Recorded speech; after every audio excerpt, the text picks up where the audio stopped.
mercredi tokenda kotika président na seni mpo akende kobotola pouvoir na biso oyo bangunya ya Congo bazwaki yeba pouvoir ya bato oyo okende osine baccord zongisa na kolo nango zongisa na kolo nango otie trouble na bandeko na biso awa bayaka na bateke oyo okota na kati me yeba oeshue zilombe kazala mnyokoloba te calme libere soki oza na mboka tikala kuna libela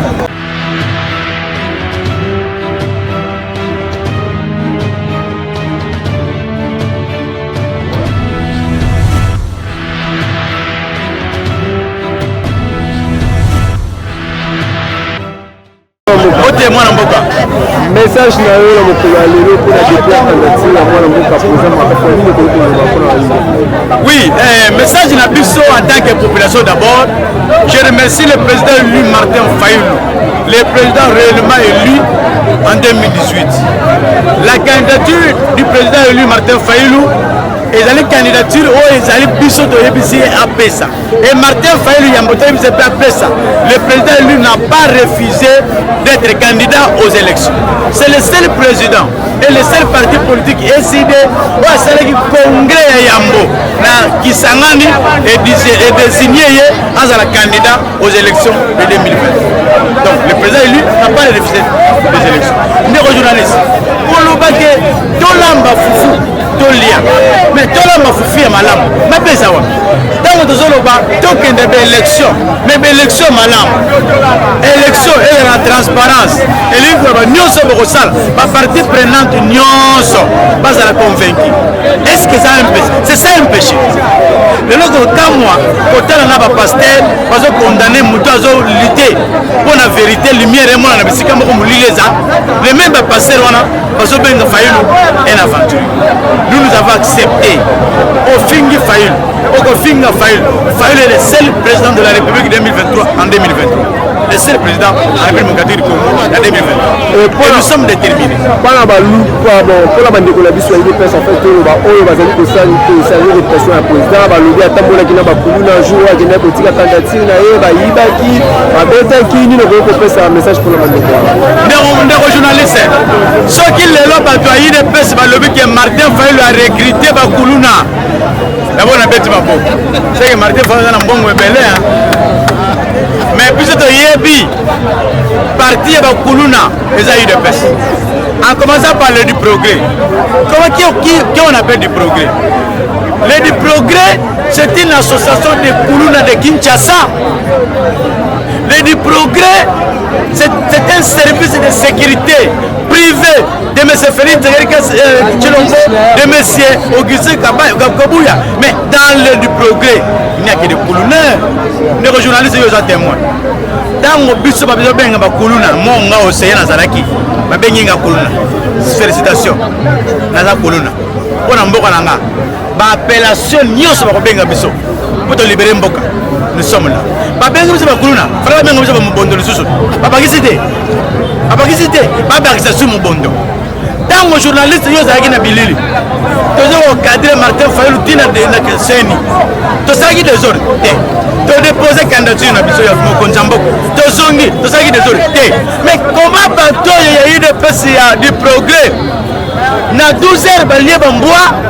Balie ba deso ba teke ba sangisa na loso na mafuta mbile belate et bouger bango mitu ba ila rond point Willery ba ba noko attaquer biso na mabanga mais biso na bango na bakuluna ambo na mutu soto olandi liboma yo bokomina ni liboma wana za faux débat na kaisa ba koloba débat que non wali population débat wana zate et comme débat bakuluna a recruter bakuluna na Fayulu na Félix na ko recruter bato balek ko Félix mutazana mbongo bro le Fayulu na mbongo te mais si le oyo bandimi ke Fayulu a recruté ba peuple congolais oyo ngai nazali IDPS azobenga nga est-ce que IDPS abengi bakulu ba peuple bakulu na lelo bazobenga mbongo nani ntango bazotelemela makambo ya mabe ezosalema na mboka ambongo bazobenga nani bazofinga ye baza pasteur Chole aza pasteur mais l'IDPS azofinga ye à l'IDPS il n'y a que des injures. L'IDPS c'est une institution des injures. Quand vous sortez à l'IDPS au bimi d'institut il y a des injures. Même dans la télévision les injures qui sont appliquées dans la puissance de Sabino l'IDPS les partis politiques Fayulu n'a pas recruté des colonels. Fayulu a appelé le peuple congolais quinois et quinoises. On était là et nous avons réussi notre pari. Le pari était gagné. La Gazette a combien de bateaux, combien de nombres et de démontrer dans le monde entier que Fayulu est populaire. Alors, ni le peuple a retenu tant que moi, ni moi, pour la candidature, le peuple a retenu ni. Est-ce que le peuple a reçu la déception en 2018 toi retenu le Romo ya Malamu dans ma couleur 2023? Ndeko, Kolobaki Martin Fayulu na Malamu moins affiché électoral Oyo ya Bandako Boya, c'est trop dur. Le président élu Martin Fayulu a qui fichier électoral et ça est Félix Tshisekedi Tshilombo. Et ça est Maman Martin. Et ça est Augustin Kabila. Le fichier électoral et ça une liste des Congolais. Il faut préciser dans les Congolais un fichier. C'est quoi fichier? C'est tout ni bataille de peste. On va tellement fichier c'est quoi? Par contre, mais une zoom, fichier c'est une liste des Congolais. On va enrôler.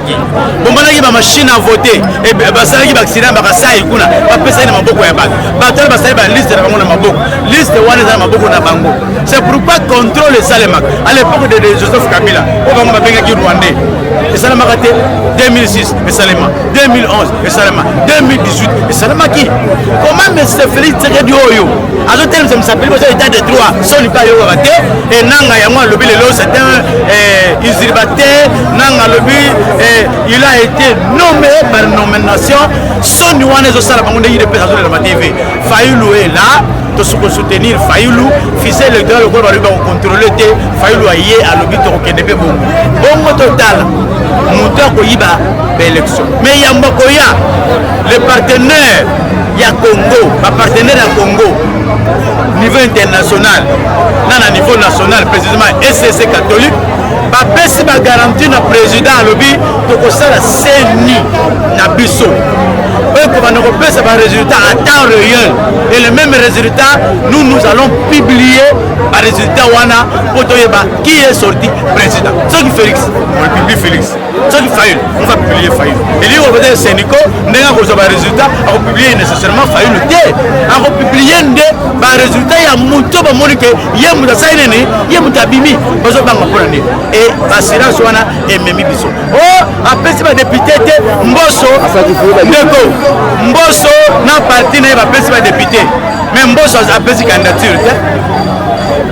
Jean-Pierre Bemba a pris plus de 350 députés mais Jean-Pierre Bemba qu'est-ce Mamoud donc le député Jean-Pierre Bemba est un président le député Mbosso est un président le député Vital Kamel est un président le député Fayulu Bandimi bisoto vanda sima mais président ça au président ko dissoudre le parlement bisoto sani to sana droit wana et président ça ndingisa ya ko dissoudre le parlement na condition bino yebi pe ko salema dans ce pays et nous allons voir le pouvoir bisoto que l'élection té donc une élection formalité nous on vient récupérer notre pouvoir qui a été volé en 2018 point barre c'est la récupération du pouvoir qui a été volé par M.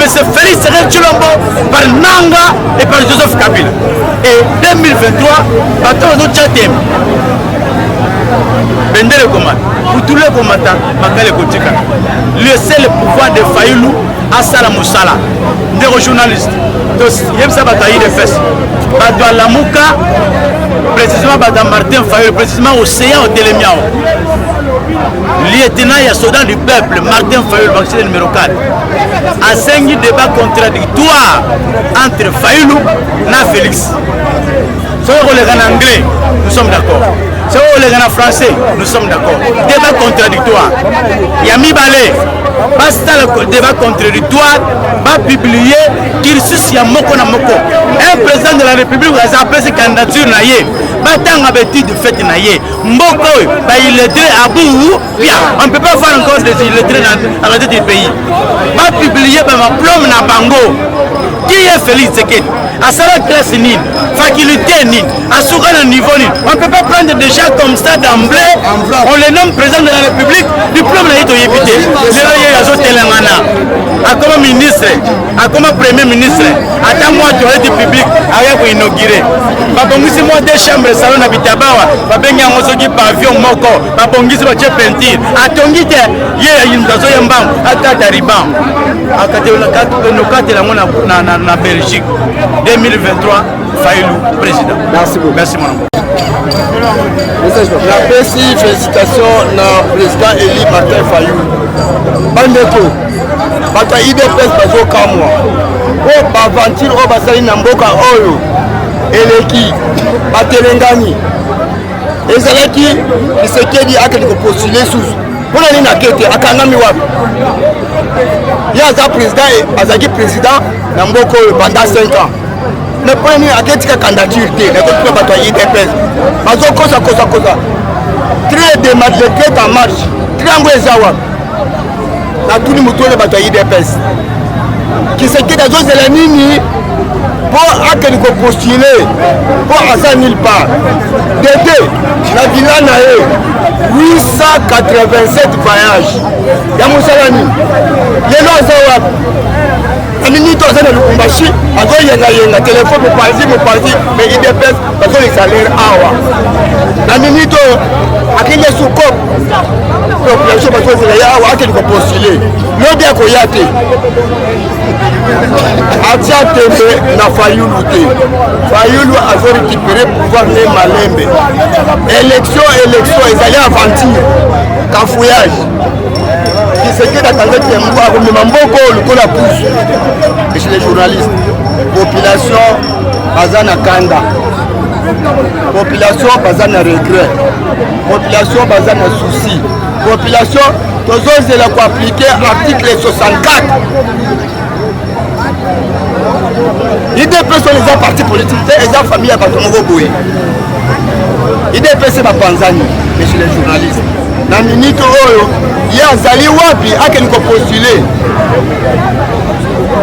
Population au Batéléko Tika, président Martin Fayoulou Baébi, Nabandeki, Nabanganga, Nabamazicien, Nabamarabu. Les populations, c'est l'article 64 est pour appliquer à Rodima. Merci beaucoup.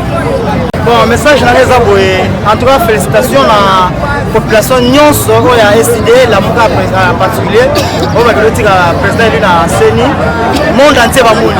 Je crois qu'il y a pour des amis qui parce que M. Tchilo mon attribué à la Nations Unies à l'OBI, il y aura des élections bel et bien en RDC, à la date constitutionnelle. L'élection c'est unique et ça là. Mais ton enseigne le comme moko. Regrets à Makassi, parti au pouvoir, quand le ministre va progrès, va dire progrès. Ce proposant les gars, et puis Congolais nyons sont là où tu es. D'abord extrémité nyons sur la RDC. Il y a que non, Martin Fayoulou candidat du peuple, Azawana président élu. Aïe a récupéré le pouvoir qui a été volé en 2018. Tu étais pour ça, la formalité, tout le pouvoir Nabiso, tout régner. Tout diriger Mboka, peuple congolais, c'est Pela, Alia, Amela, à l'aise, toute la sécurité dans la Mboka. Parce qu'en dehors de tout ça, tout le monde est comme pendant 5 ans. Mais pour s'assurer que non, Fayoulou, le président de la République, insécurité vous a raté, boulot vous a raté, souffrance vous a raté, vous souffrir, vous a raté, social vous a calme, tout sera mis au point. Un message aux Congolais partout aux alliés. On a bien voté pour Fayoulou. On a disparu la distraction. On a pu se saluer pour tout ça. Et là, on a salué le biseau et zaté.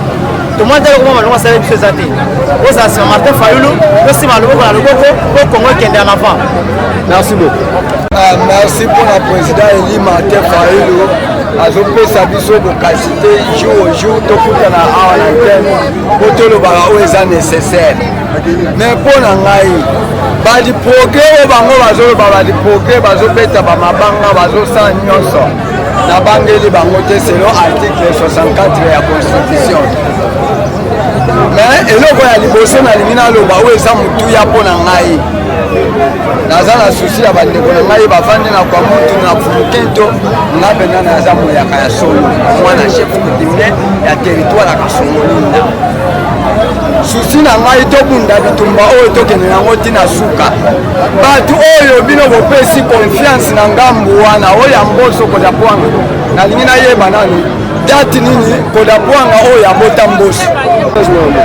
Bon, nasepeli nde président Eli Martin Fayulu atiaki candidature président nde azala boye so peuple asengi ye ayoki kolela peuple eza lokola te bao mosusu peuple baalela dollar eza mata ye kuna etali ete peuple baalela courant eza te transport passe makado ye kuna aza te ye posa nde ezaka ayiba avoyage na ye asala oyo esengi posa na ye mais soki kopesa mama bise ye kuna akuta aleki na bafali na bolingo me bolingo ya mboka aza nango te ye ka bolingo nde ezaka ya babise na bolingo ya mboka ye kuna innocent mais nasengi na président Eli atelemaka bongo biso peuple tozaka na nsima na ye. Merci.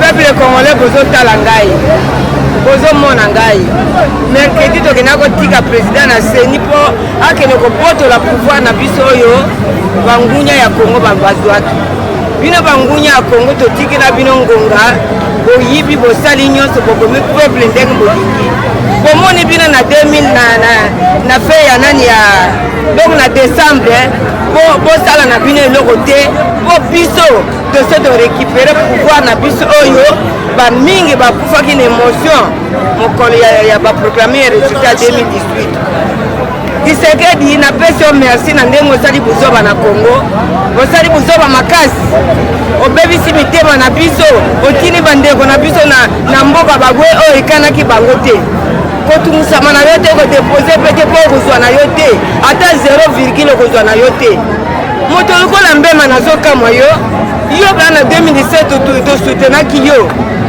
oteki boko na Kabila ozwi mbongo ebele okei totikali kopotana oyo Kabila asali mabe orke yo nde osalaki mabe lelo oyo vraiment yo tika bandeko na yo okende kosoutenir Tshisekedi mpo ozwa nini na 2024 mbemba osala erreur grave bandeko na biso ya Equateur bandeko na biso ya Kisangani nayebisi bino mbemba azali très ya vwami mpo na libota na ye aza na susi ya bakongole te otika mwana mboka Martin Fayulu oyo azali fule eponaka biloko te biloko nyonso babokaka na fule ebotisaka ndunda ya kitoko biso toza na besoin ya légume donc baplante ya kitoko oyo ekolesa peuple congolais à part Martin Fayulu Madidi toza na candidat mosusu te po mitungisama na bino te po ata boye 1000 bokotia molongo mpo bovote Martin Fayulu na sukisi bonjour papa naye mpona koloba bo omoni nde tokende otika candidature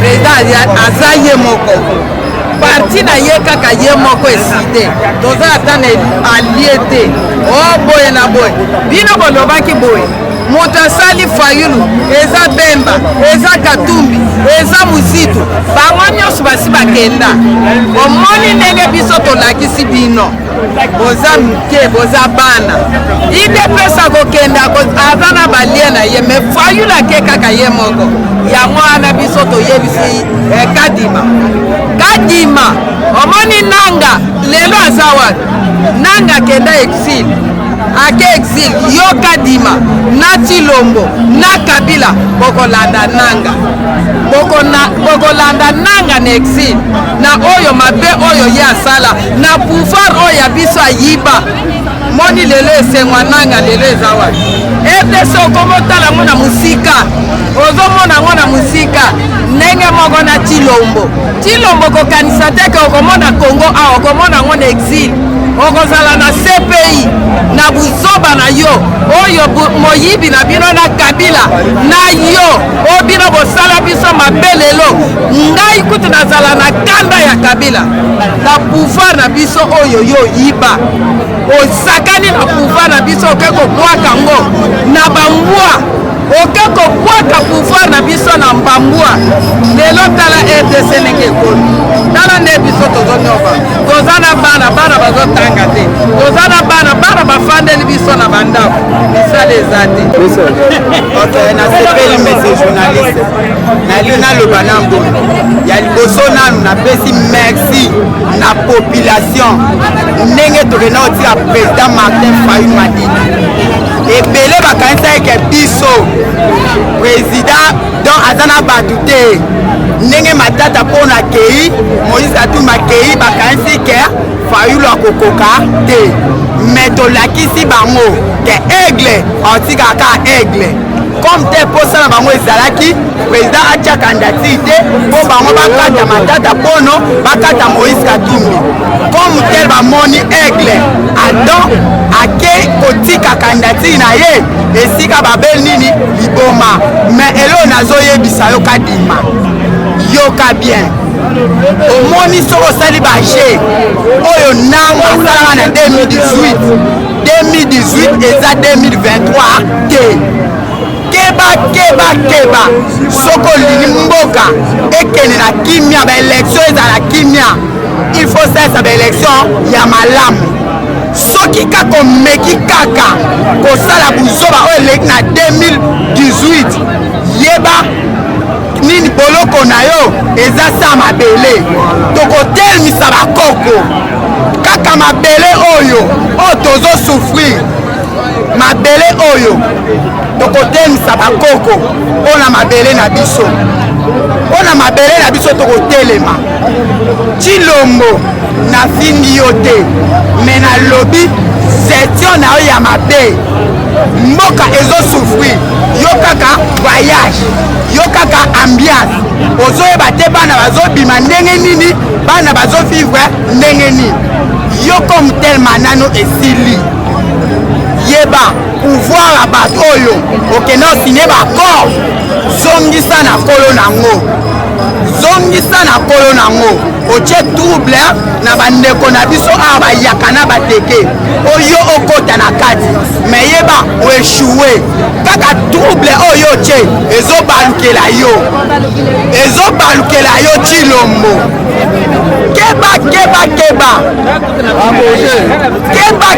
keba na suki wana ngala aza moto arme okongo aza mpona économie olo aza commerçant pouvoir ebongeli bato baluki bakosali population te mpo oconfirme tala bango 5 ans osali nini obaka le peuple d'abord pour souffrir le peuple tala position nga nazali